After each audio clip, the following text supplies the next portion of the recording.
Hoje nós encerramos um ciclo de mensagens que nós iniciamos lá no mês de novembro. Nós vínhamos falando e insistindo bastante sobre toda essa questão de uma cosmovisão cristã, da gente aprender a pensar a partir da narrativa bíblica, apontando para a narrativa bíblica como uma resposta para os nossos grandes anseios, para explicar quem nós somos, para onde nós estamos indo e isso tudo. Então nós falamos sobre a história, a nossa identidade, a história, a nossa vocação, falamos sobre a chave da história, foi a primeira mensagem, um ponto convergente da história, e hoje nós vamos falar sobre a consumação da história. E hoje eu não vou usar PowerPoint, ok? Uma parte integrante dessa compreensão é justamente a ideia de que nós cremos num Deus que sabe de onde viemos e sabe para onde vamos. Como eu falava esses dias com o irmão Joel aqui da comunidade, ele estava contando para mim que fez uma reflexão no seu grupo de estudo, uma certa feita, ele fez uma pesquisa e ele compartilhou no seu grupo de estudo algumas verdades do tipo, Deus, ele não existe, Deus é. A existência é uma realidade em que você está preso a essa questão do espaço e do tempo. E ele usou uma figura muito legal que eu gostaria de utilizar aqui nessa manhã, uma figura de alguém que está sentado à beira de um rio, e ele vê aquela água passando, como se fosse a história, né? E a pessoa que está ali, o pescador que está sentado à beira do rio, ele não sabe de onde essa água vem. Ele também não sabe para onde ela vai. Ele consegue ver ali aquele espaço onde ele está e aquele momento em que ele está. Mas quando como se você pegasse uma imagem do Google Earth, né, e se projetasse acima e olhasse de cima para baixo, Deus está nessa realidade em que ele enxerga onde o rio começa e ele enxerga a foz do rio, aonde o rio desemboca. Ele vê toda essa realidade de uma vez só. Ele não está preso ao espaço, ele também não está preso ao tempo. Então ele não existe, ele é, ok? Essa talvez seja um tema de uma série que nós vamos fazer o ano que vem. Apenas isso. Hoje eu gostaria de compartilhar com vocês, então, justamente essa insistência da Bíblia de dizer de que Deus sabe qual é o fim da história, de que Ele sabe como as coisas vão terminar.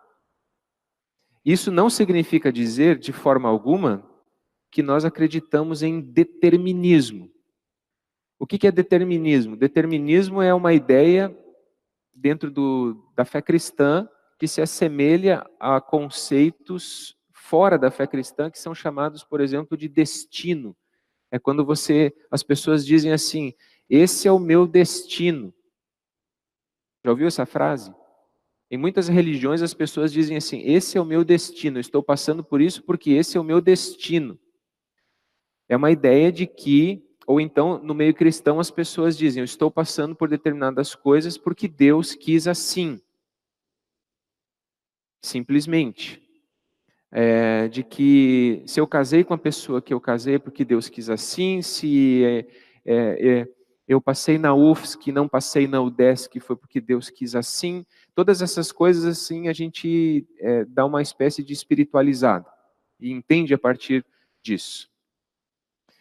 E sim, Deus interfere na nossa história o tempo todo, nós oramos para tomar decisões, isso é absolutamente correto, mas nós não acreditamos num determinismo, no sentido em que todas as coisas que vão acontecer na nossa vida já estão pré-determinadas.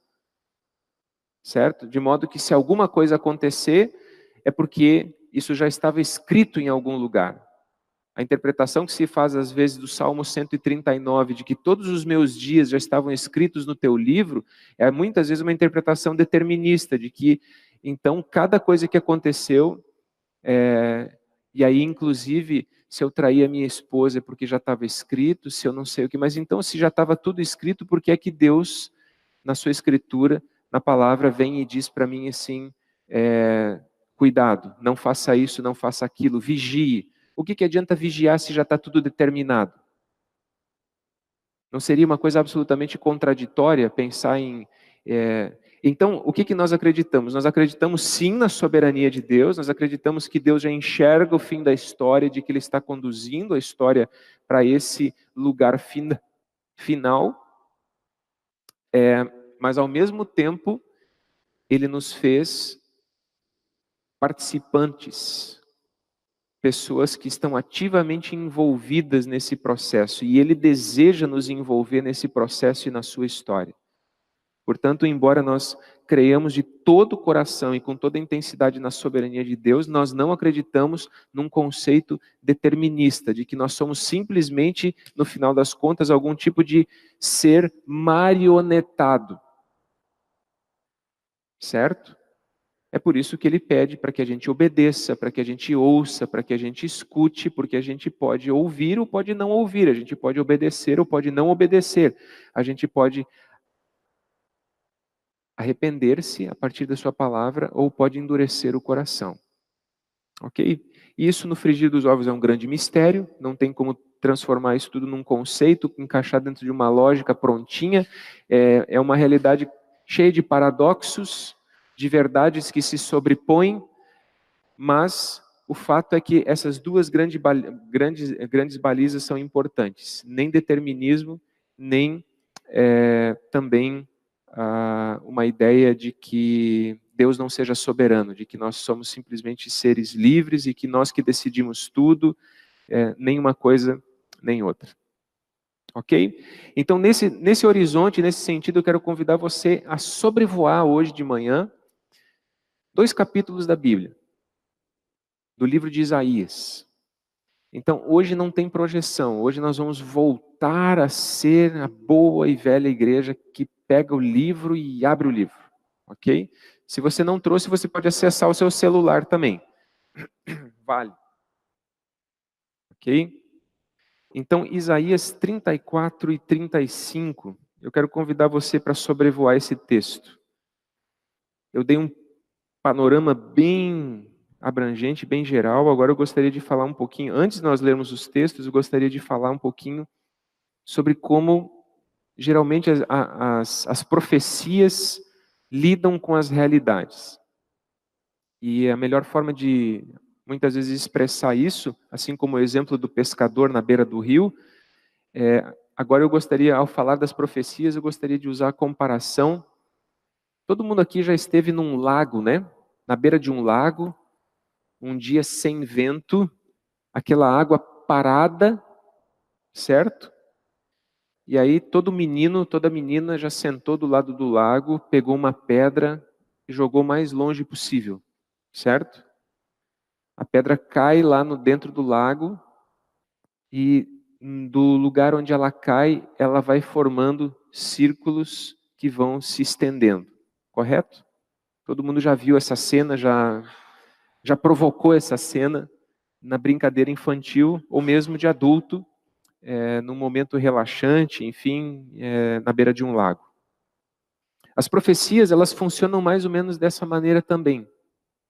É como jogar uma pedra dentro de um lago com água parada.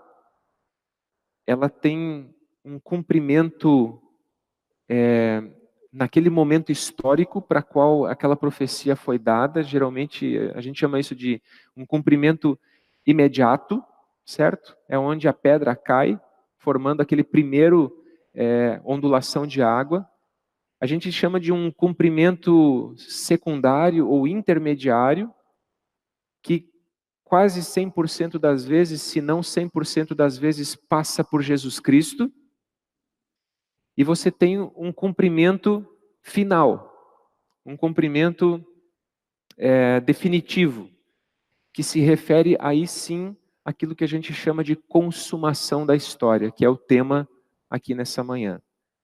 E em Isaías 34 e 35, é exatamente isso que acontece nesses dois capítulos. E eu gostaria que você prestasse muita atenção para você perceber como a profecia ela trabalha e como aquilo que aparece aqui nos capítulos 34 e 35 apontam, tem um cumprimento imediato naquele momento histórico do povo de Israel, mas aguarda um cumprimento que acontece em Jesus Cristo e ainda fala de um cumprimento que nós ainda estamos aguardando.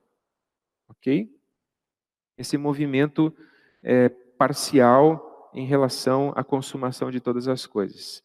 Então veja ali, capítulo 34, a primeira coisa que Deus faz, Ele chama as nações para proclamar juízo, ok? Capítulo 34 e capítulo 35, a gente poderia dizer assim, são trevas e luz. Capítulo 34 é juízo ferrenho, capítulo 35 é um capítulo que fala de esperança. Então não se desespere com o capítulo 34, ok? As boas notícias chegarão. Tenha calma, tenha paciência. Aproximem-se, nações, e escutem, prestem atenção, ó povos, que o ouçam a terra e tudo que nela há, e o mundo e tudo que dele procede. O que Deus está falando aqui? Primeiro ele chama as nações, mas a própria terra e tudo que dela procede, o mundo e tudo que provém dele, é chamado a ouvir.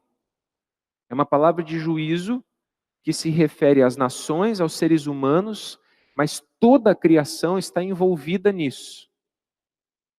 Não é apenas os seres humanos. Por que Deus está conclamando? Por que Deus está chamando? Por que Deus está dizendo isso? Versículo 2 diz: o Senhor está indignado contra as nações, sua ira está contra todos os seus exércitos, ele os destruirá totalmente, ele os entregará à matança. Seus mortos serão lançados fora, os seus cadáveres exalarão mau cheiro, os montes se encharcarão do sangue deles. As estrelas do céu serão todas dissolvidas e os céus se enrolarão como um pergaminho.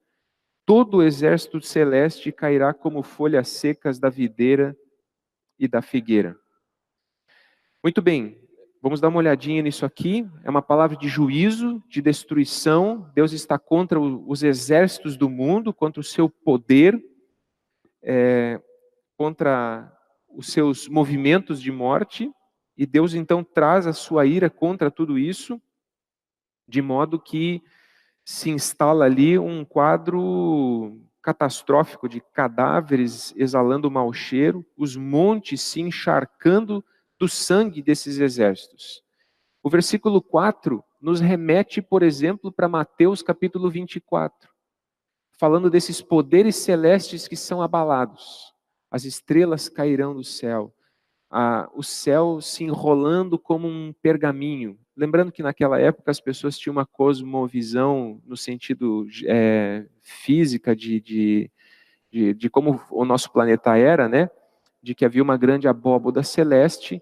Então a ideia que está por trás, que não desmerece o texto bíblico, né? É de que então esses céus eles se enrolam como se fosse essa abóboda celeste se enrolando toda e se desfazendo.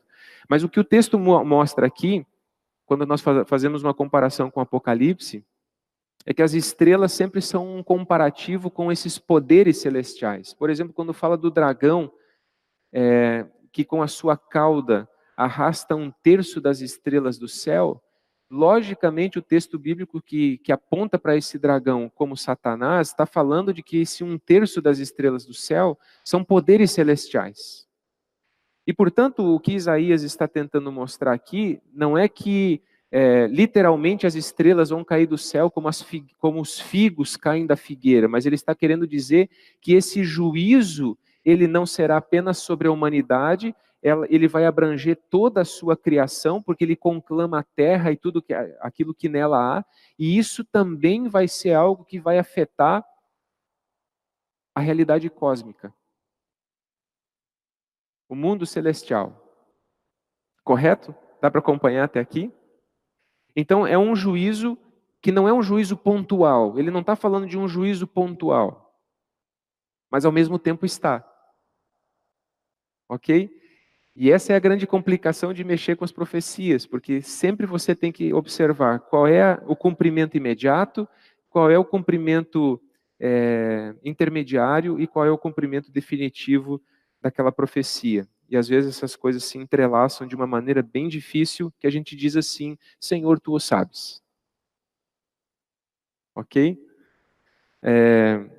Então ele fala das estrelas dos céus, de toda essa realidade celestial sendo abalada também, as potestades e principados desse outro nível.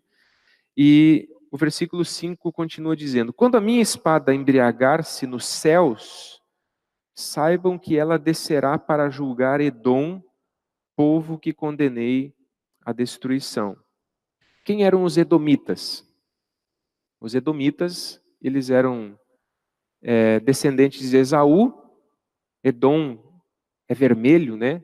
O Esaú foi comparado, era aquele homem peludo e tal, irmão de Jacó e tal, e os seus descendentes foram chamados assim, talvez por alguma característica física. E aí o texto aqui se afunila num julgamento a esse reino de Edom.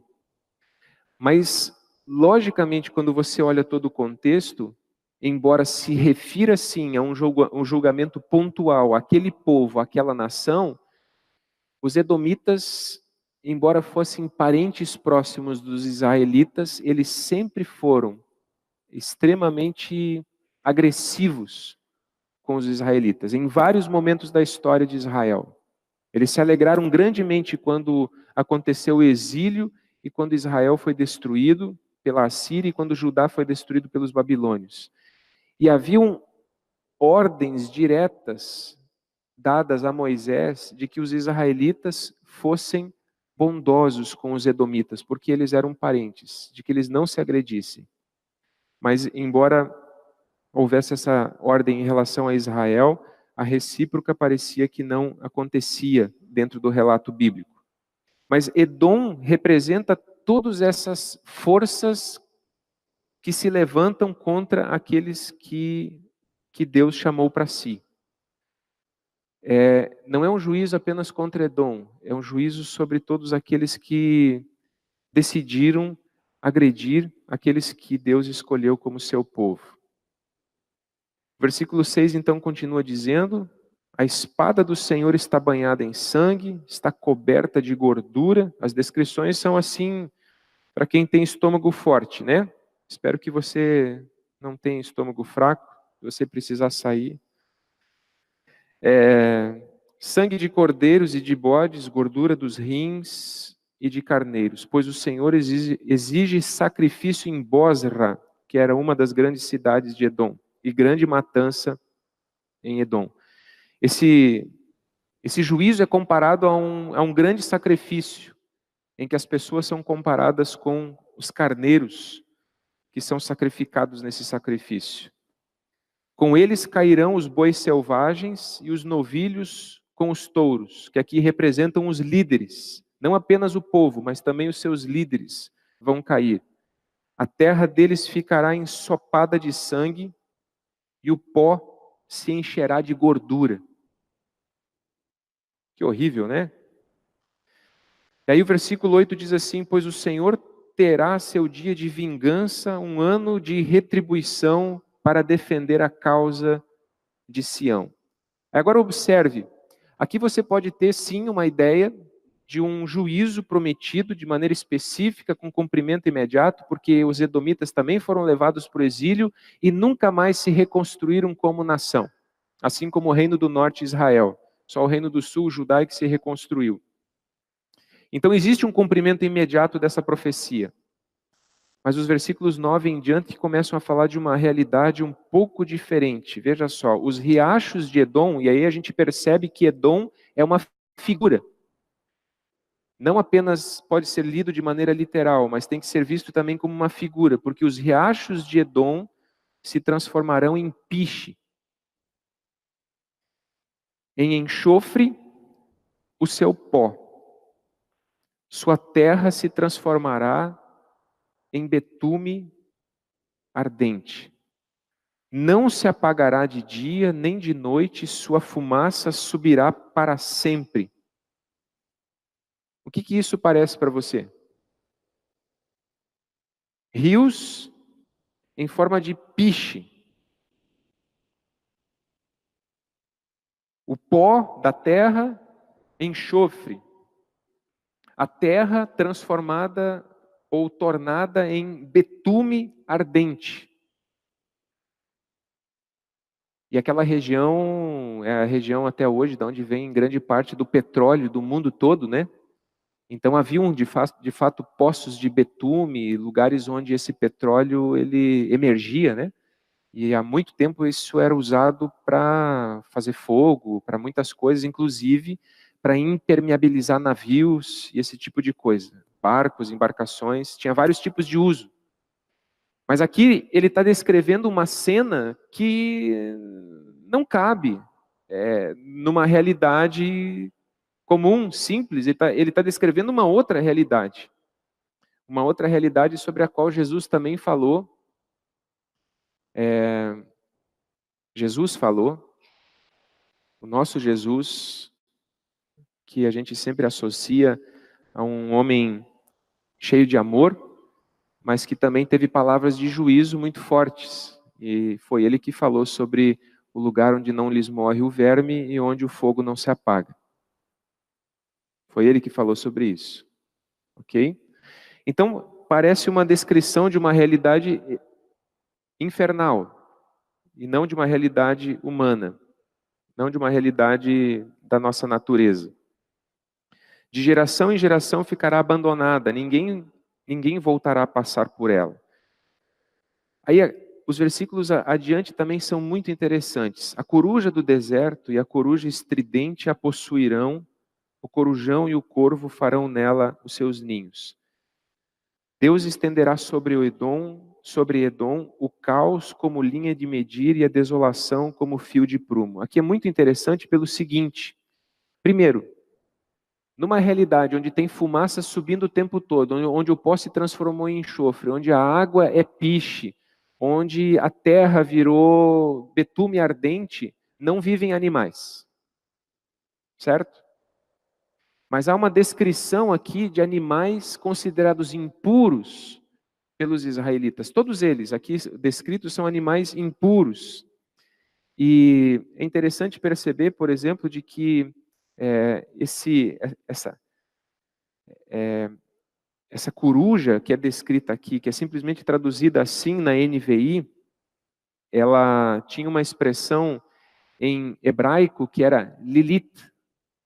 E essa expressão, ela descrevia no mundo pagão um ser mitológico que no livro de Levítico é associado a um demônio, porque causava idolatria.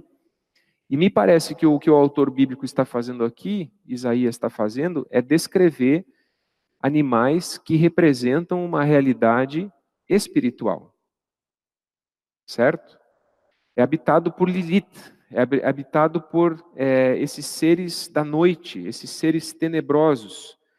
E outro fator importante que aparece aqui, é muito interessante, que Deus estenderá sobre Edom o caos como linha de medir e a desolação como fio de prumo. O fio de prumo, a linha de medir, é usada para construir. Certo? Você não precisa de um fio de prumo para pegar uma marreta e descer entende? Por que você precisa de um fio de prumo para descer a marreta num negócio e botar abaixo? Mas a figura por trás disso é de que, de maneira pensada, consciente e planejada, Deus fará o que Ele vai fazer. É isso que o texto está dizendo. Por isso, mas o que Ele vai estender com o fio de prumo? O caos. Essa palavra usada aqui, caos, é a mesma palavra traduzida em Gênesis, quando diz que a terra era informe, vazia e era aquele caos. É a mesma expressão.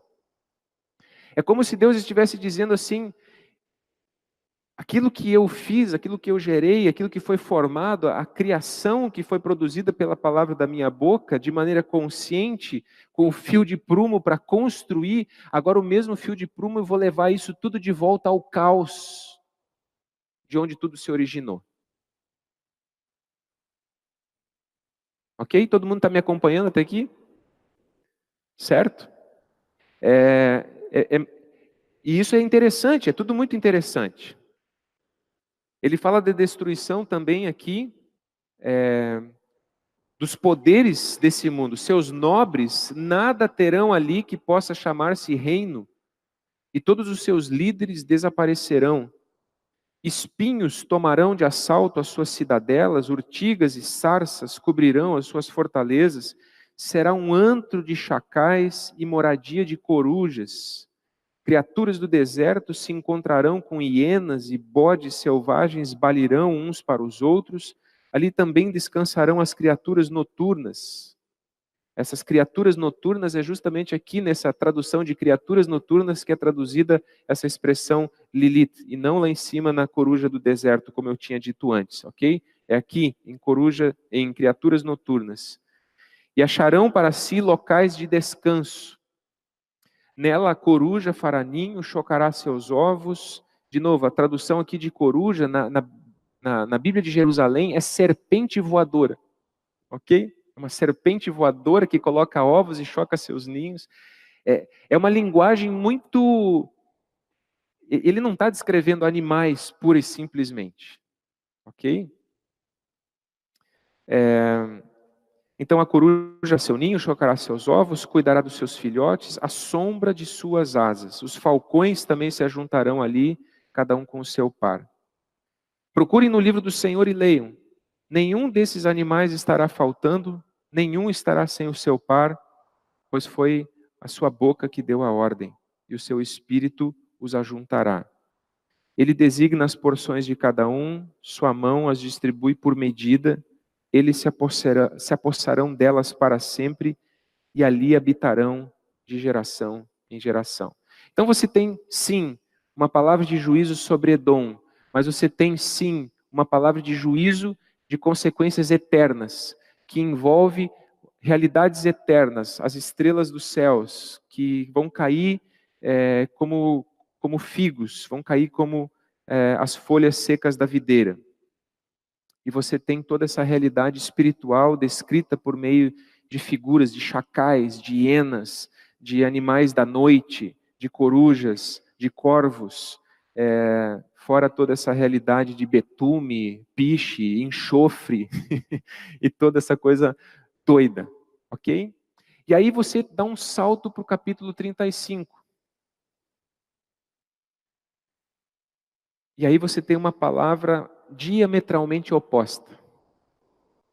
Uma palavra de juízo no capítulo 34, com consequências pontuais, de cumprimento imediato, mas com consequências futuras, eternas.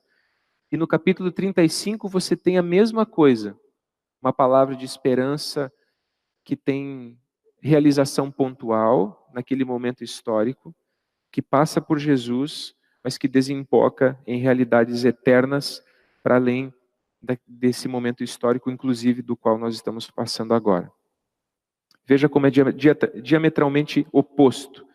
O deserto e a terra ressequida se regozijarão.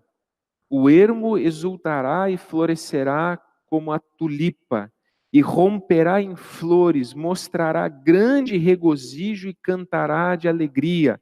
A glória do Líbano lhe será dada, como também o resplendor do Carmelo e de Saron. Verão a glória do Senhor, o resplendor do nosso Deus.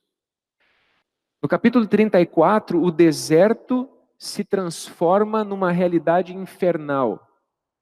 Enxofre e betume queimando e fumaça subindo ao céu eternamente. Aqui o deserto se transforma num jardim. O deserto se regozija. Veja nos primeiros versículos quantas vezes aparece a palavra regozijo, alegria. O deserto, a terra ressequida, regozijarão. O ermo exultará e florescerá, como a tulipa. Quem conhece tulipa, eu não sou um grande conhecedor de flores, mas gosto muito delas.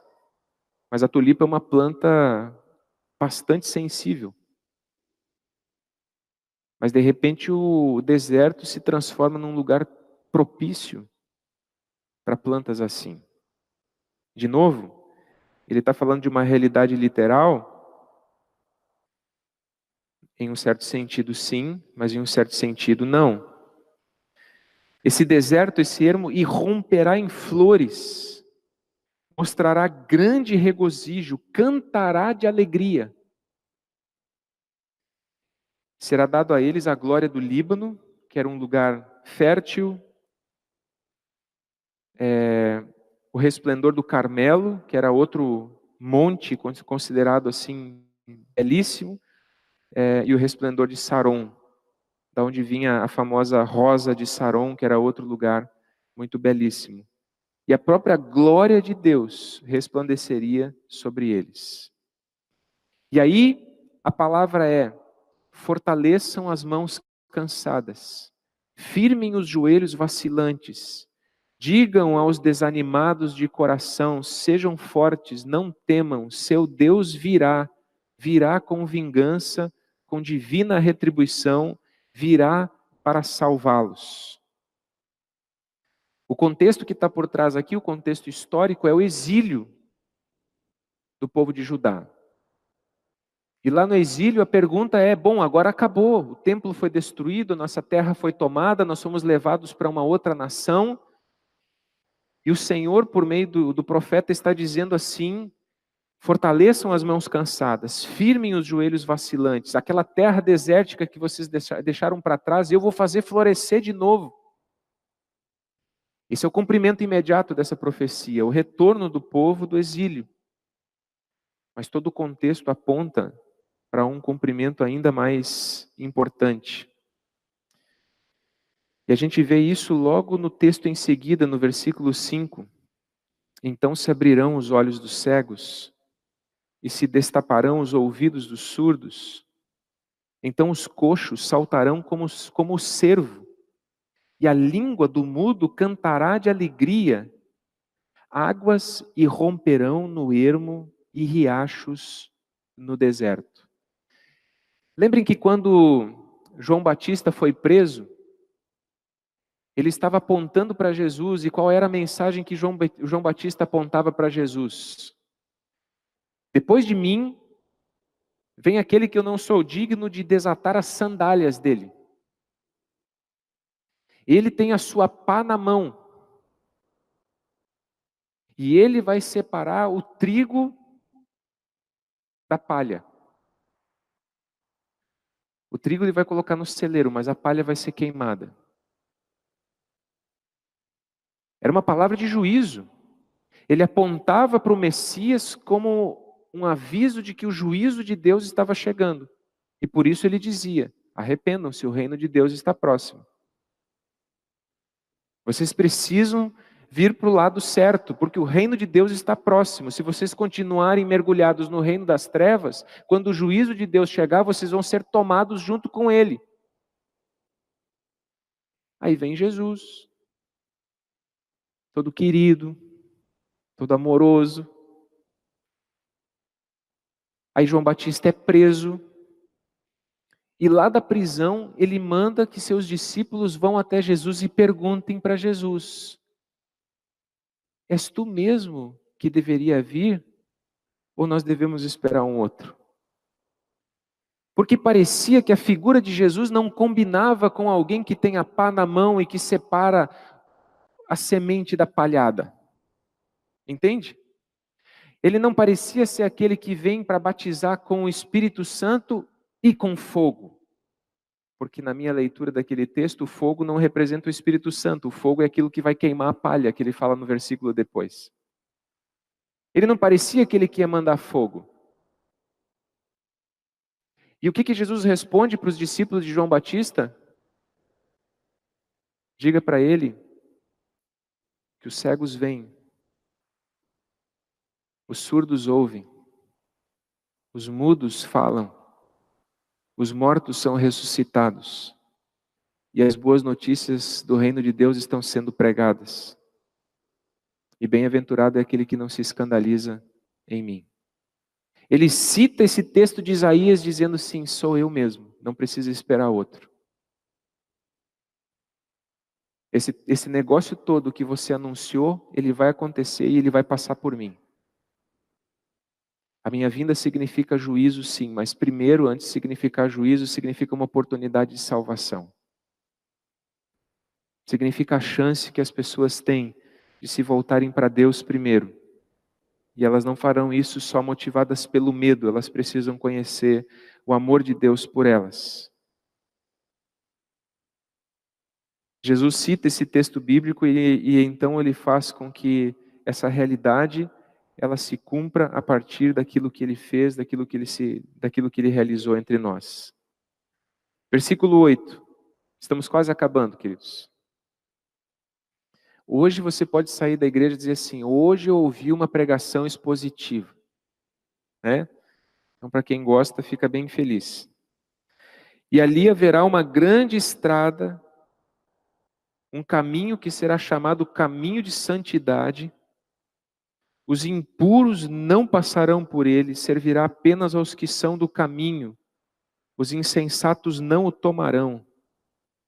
Ali não haverá leão algum, e nenhum animal feroz passará por ele, nenhum deles se verá por ali.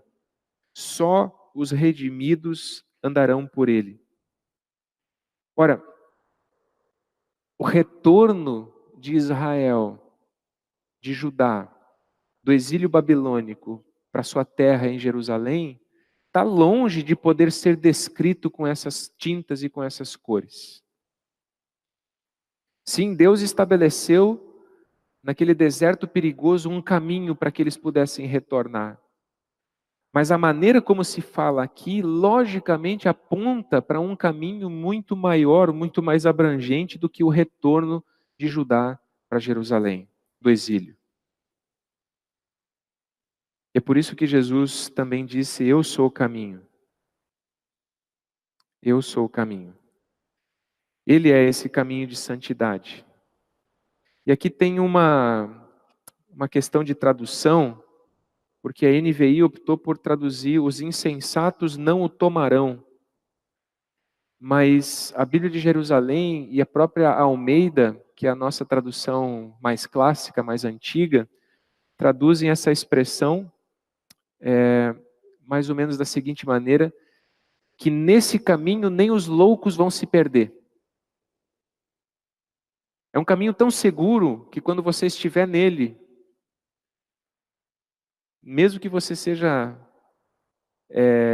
insensato ou você vai estar no caminho certo. Apontando para a segurança desse caminho. Me parece a tradução mais próxima do sentido realmente que o texto mostra, e não essa opção que foi feita pela NVI aqui. Ok? Então haverá uma grande estrada, um caminho que será chamado um caminho de santidade. Não haverá leão algum.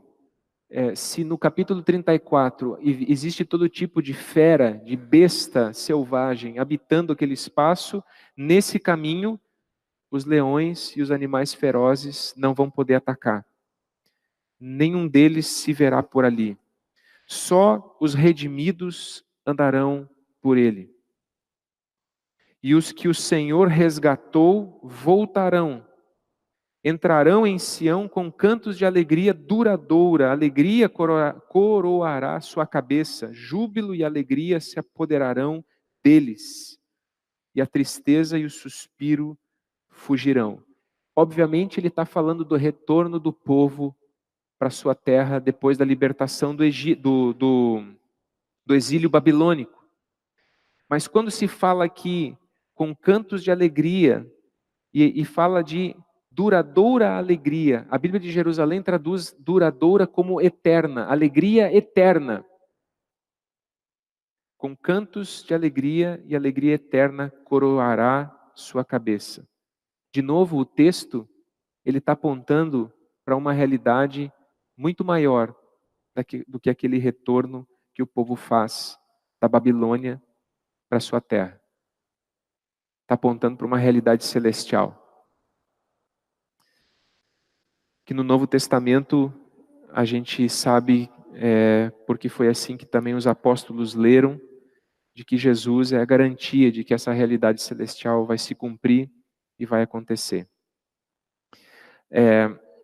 Esses dois textos bíblicos, capítulo 34 e capítulo 35, a gente poderia, talvez numa leitura precipitada, dizer, não, o capítulo 34 não tem mais nada a ver, agora Jesus veio, então só vale o capítulo 35.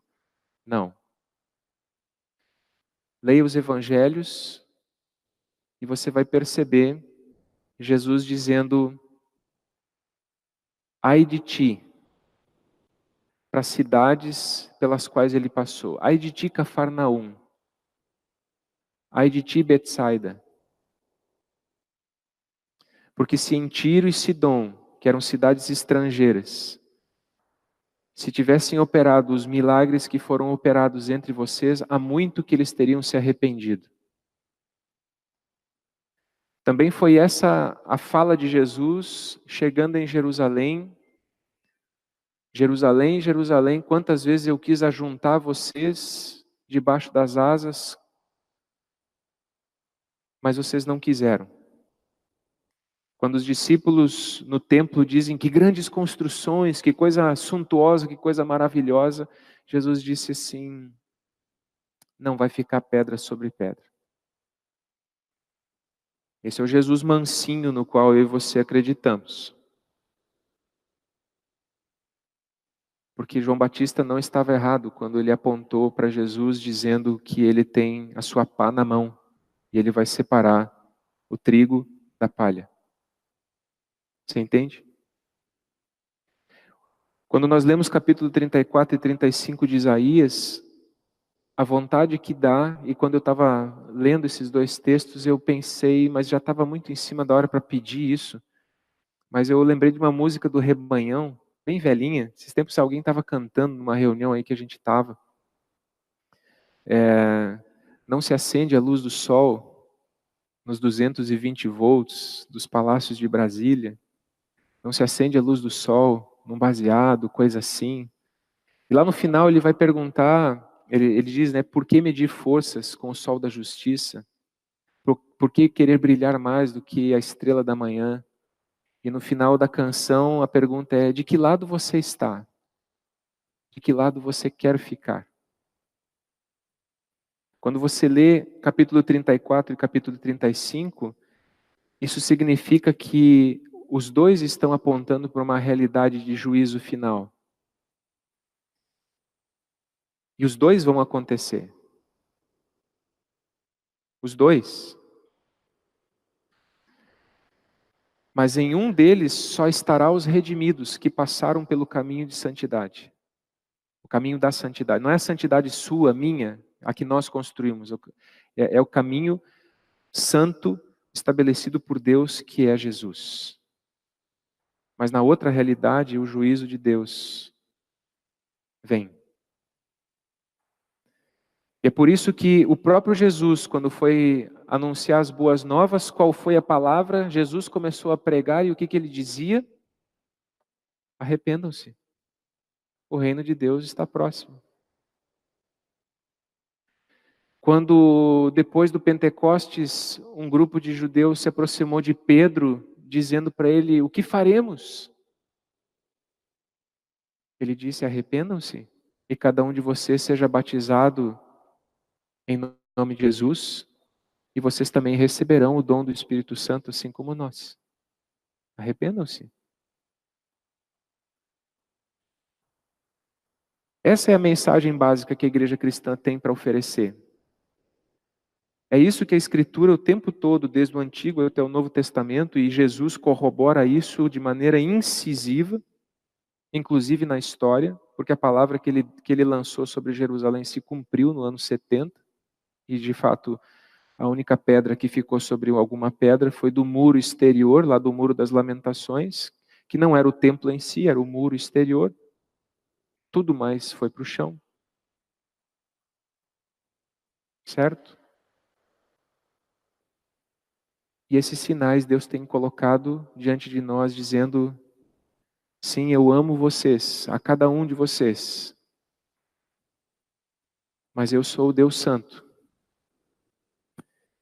E a graça de Deus não significa que no final toda perversidade humana vai simplesmente ser jogada para baixo de um tapete cósmico gigantesco, né? No final das contas, tudo é varrido para baixo do tapete. Não. No tempo do fim, para alguns, esse momento significa grande alegria, grande regozijo. Para nós, a nossa perspectiva é ver o deserto dessa realidade florescendo em flores, virando um jardim. É isso que nós aguardamos. E isso não é uma descrição exterior, isso é uma descrição muito maior do que isso. Vai ser o deserto da realidade rebentando em flores, cantos de alegria, regozijo. Mas por outro lado, como descrevem os profetas e o livro de Apocalipse, para aqueles que permanecem na sua rebelião, para aqueles que permanecem na insistência de viver a sua velha vida de autonomia diante de Deus, contra Deus, eles procurarão as fendas das rochas para tentar se esconder do Deus Santo. E a pergunta diante dessa realidade para nós sempre é: de que lado você está? De que lado você quer ficar? Plagiando o saudoso grupo Rebanhão. Amém? É isso. Muitas vezes se comete o equívoco terrível de entender aquela ideia romancista de que o Deus do Novo Testamento e o Deus do Antigo Testamento não são iguais. Olha, tem que fazer uma leitura superficial pra caramba do Novo Testamento para ter essa ideia. Nós cremos no Pai do Senhor Jesus Cristo. Ok? Nós cremos em Jesus Cristo. E sim, esse Deus é um Deus não apenas de amor, ele é amor. O grande problema que eu acho que a gente encontra é que a gente hoje entende amor como essa coisa que destrói a nós mesmos e muitas vezes os nossos filhos, enfim. Essa coisa permissiva, pode tudo, tudo que você faz está certo, as coisas que você apronta não têm consequências. Vai lá, meu filho, faz, faz. Os errados são os outros, o problema são os filhos dos outros. O nosso conceito de amor é uma coisa altamente diluída. Mas na Escritura, o amor é uma coisa que nos chama para uma responsabilidade muito grande. E o que define o que é amor não é nós que fazemos a leitura. Ah, Deus é amor, então Deus é um ser bonachão, que no final vai dar tudo certo, ele vai dar um tapinha nas costas de todo mundo. Não. A definição de amor está na cruz. E o que acontece na cruz? O pecador tem que morrer. É por isso que Jesus tem que morrer na cruz. Ok? Mas porque Jesus morreu na cruz, nós podemos ser absolvidos. Alguém paga essa grande dívida que nós carregávamos. Isso, no mínimo, deveria nos mostrar a grande seriedade na qual nós estamos envolvidos. E por isso o autor de Hebreus, na sua carta, ele diz: cuidado, nosso Deus é fogo consumidor. Se você começar a chamar o mal de bem e o bem de mal, você está pisando sobre o sangue da aliança. Você está ultrajando o espírito da graça. E aí já não tem mais perdão. Amém. Quem tem ouvidos para ouvir, ouça. E quem não tem, pague para ver. Vamos orar? Senhor nosso Deus, nós agradecemos porque tua compaixão, ela é grande. Porque o Senhor estabeleceu esse caminho santo que é o Senhor Jesus. Caminho no qual o Senhor afasta os leões, que o Senhor nos conduz para essa Sião, onde há grande regozijo, onde há alegria eterna, onde há festa, onde há banquete, onde há plena comunhão, onde há reconciliação completa e total. Nós te louvamos porque a tua palavra nos alcança e ela nos dá essa oportunidade de nós podermos nos perguntar de que lado estamos, de que lado nós queremos estar. Nos dá essa chance de nos arrependermos do nosso pecado e de nos voltarmos de todo o nosso coração a ti.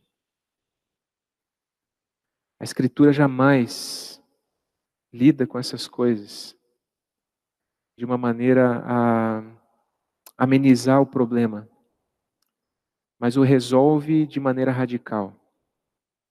Obrigado pelo sacrifício de Jesus por nós. E obrigado porque nós temos essa condição de olhar para essa realidade vindoura, sabendo que ela significa o deserto irrompendo em flores. A alma soltando gritos de regozijo e alegria. Mas, Senhor, nós não nos alegramos, nem tu te alegras, pelo fato de uma descrição de uma outra realidade, marcada de pavor, marcada de uma coisa horrível. E por isso nós temos um grande compromisso também de levar a tua palavra, de anunciar o evangelho, de oferecer essa oportunidade a todas as pessoas que ainda não ouviram falar de que o reino de Deus está próximo. Ajuda-nos, ó Deus, como igreja, a cumprir essa tarefa, a cumprir essa missão, que nós te pedimos em Cristo Jesus. Amém.